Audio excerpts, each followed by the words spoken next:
All right, in this video, we're going to be taking a look at related rates problems. We're going to be doing a quick review and giving you the 3 key steps you need to solve any related rates problem. So let's start off with a problem right here. A snowball melts at a rate of 5 centimeters cubed per minute. How fast will the radius of the snowball change when its radius is 10 centimeters?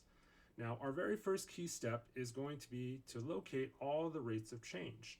Now, these rates of change are identifiable by the word rate or change or increasing, decreasing, or even the units themselves. So whenever you see a unit of something per minute, per second, per hour, so in this case, 5 centimeters cubed per minute, that's really telling you about a rate of change. Now, you can also use that unit to help you identify what's changing at that rate. So in this case, centimeters cubed is a unit of volume, and that makes sense. Snowballs have volume to them. So my dV dt is equal to 5 centimeters cubed per minute. But the other thing is that this snowball is melting, so that means that the volume is actually getting smaller, so we actually need to put a negative in front of this 5 centimeters cubed per minute. All right. Now, the other rate of change that you always see in a related rate problem is the question itself. So how fast will the radius change? So the question of a related rate problem is always in terms of a rate of change. So radius, dr, or again, dt. Every problem on related rates is going to be ddt. Okay? All right, so I don't know what dr dt is, so I'm going to say dr dt is equal to question mark. All right, now our second key step of solving any related rate problem is to look at the variables that are changing and find an expression that relates those two variables together, or maybe 3 variables or 4 variables if you have a really complicated problem. So here, it's volume and radius, and this is a known formula. So we can just look up the formula for the volume of a ball or the volume of a sphere, and we'll see that it's 4/3 pi r cubed.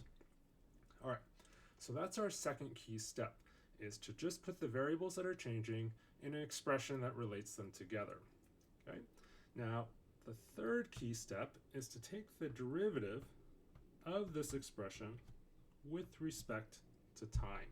Okay. Now, all of these derivatives are going to be with respect to time. And again, you can tell that by the units, the per second, per minute. That tells you the bottom expression changing is time. All right, now when we take these derivatives, we got to remember to tack on our chain rules. So for example, the derivative of volume, the derivative of just x or derivative of v is just 1. But anytime you take the derivative of a variable now, we need to tack on a d variable dt. So in this case, dv dt. Okay, on the right-hand side, 4/3 pi r cubed, well, the 4/3 pi, that's just a constant, so it sits there. And then we just do our power rule. The derivative of r cubed is 3r squared. And again, we just took the derivative of a variable, so we're going to tack on dr dt. All right, now the last thing that we're going to do is we're just going to plug in the known information. So for example, on this one, I took the time to write down that dv dt is equal to -5. So we're just going to have 1 times -5, or just -5 on the left-hand side. On the right, we'll have 4/3 pi times 3r squared. The 3's are going to cancel. We're going to get 4 pi. And then r squared, we're just going to look back in the problem, and r is equal to 10. So we'll plug that in. Okay. And then we're left with dr dt, and that's what we're trying to figure out what it is. All right, so now all we have to do is solve for dr dt. So we'll do that up here. Dr dt is equal to the -5 on the left, divided by 4 times pi times 10 squared. And if we multiply all that out, it'll be 400 pi. Okay, so this would be an exact answer. We could simplify if we need to, or if we were plugging into, say, MyLab or something like that, we could plug it into our calculator and round to the correct decimals. Always pay attention to what MyLab tells you on the decimals. Okay, and again, this is dr dt.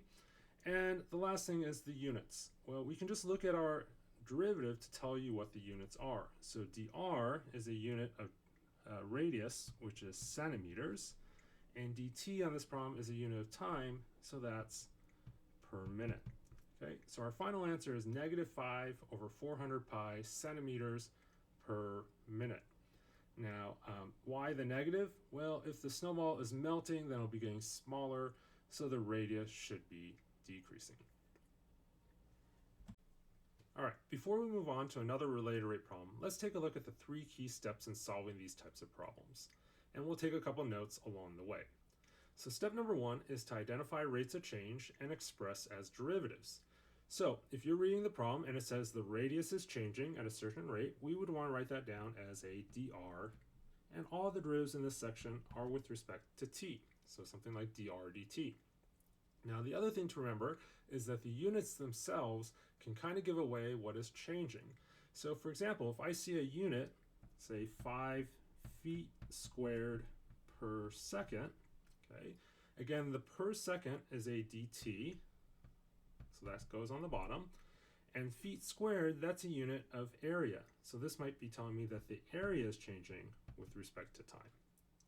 Okay. So the other key thing to remember about expressing rates of change is that the question itself will always be a rate of change. So for example, if it says, how fast is the width changing?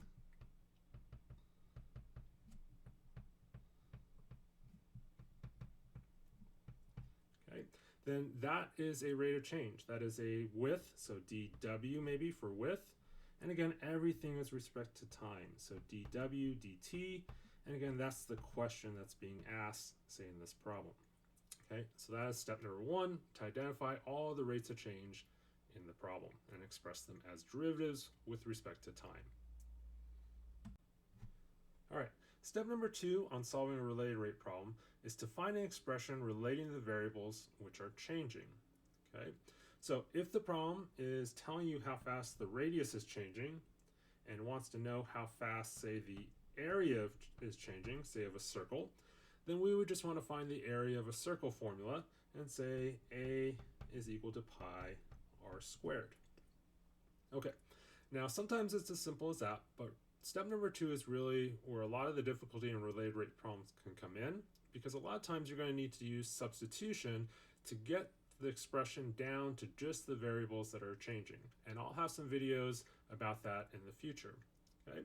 Now, one other thing that we want to account for in step number 2 is that if something is not changing, then we don't want to put a variable in for it. So for example, if it says that the width is equal to 5 centimeters, but the width is never changing, then we never want to use a w for width there. We just want to put in that fixed amount that's sitting there. Okay? If we put in extra variables on things that aren't changing, it will overcomplicate the problem. So we want to make sure that only things that are changing have variables in this expression.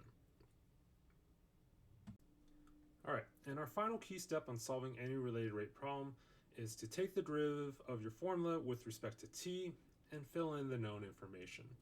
Now the key note you need to take here is that when you're taking these derivatives, you're going to follow all the normal derivative rules, but you have to remember to tack on your chain rule, in particular with the ddt. So for example, let's say we had an equation that said y squared is equal to sine of x, and we want to take the derivative of this with respect to time. And remember, every related rate problem is with respect to time. We would follow our normal power rules on the left-hand side. So the derivative of y squared is 2y, but we just took the derivative of a y term, so we need to tack on dy dt. Okay. Similarly, on the right-hand side, the derivative of sine of x is cosine of x, and then taking the derivative of the x inside of there, we need to tack on a dx dt. Okay. From here, we would just plug in whatever information was given in the problem for x and y, and for the change of y or the change of x, and solve for the rate of change that they're asking for.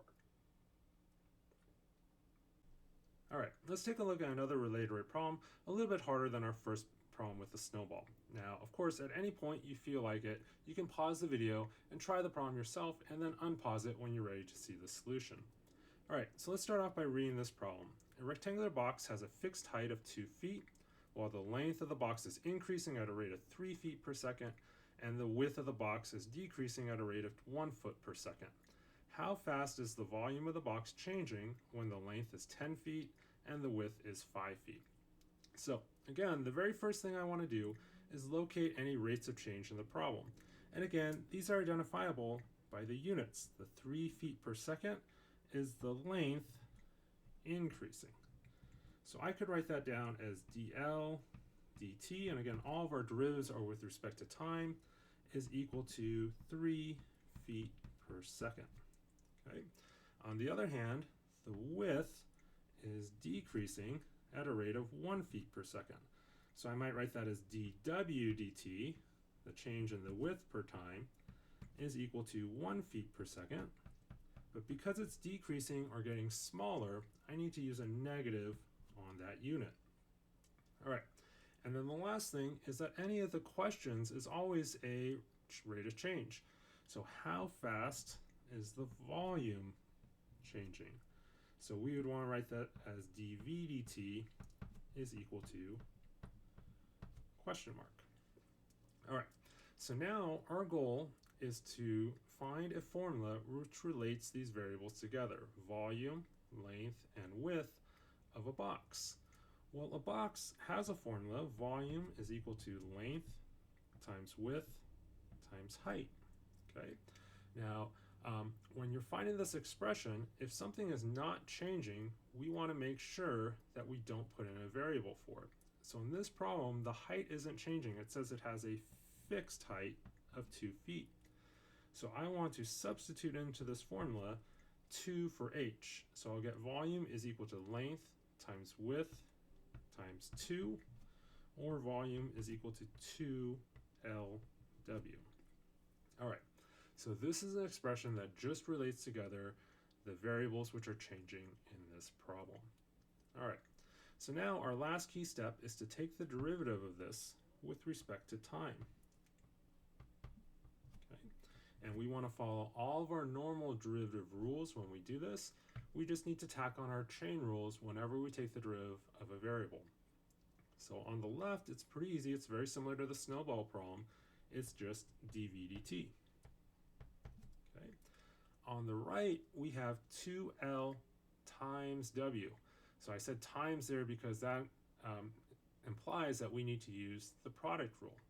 So we're going to take the derivative of this, thinking of 2l as our first term and w as our second term.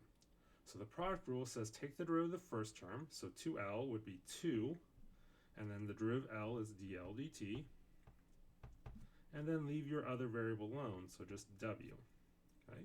Now we're going to add on leaving 2l alone, and then taking the derivative of w.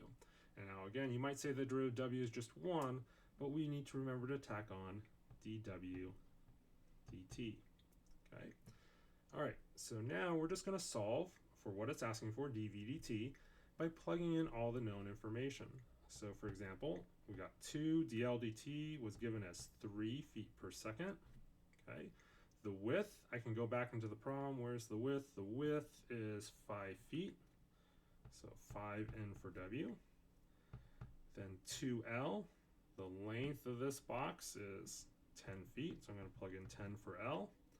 And then dw dt, I need to plug in -1. Remember negative because it was decreasing.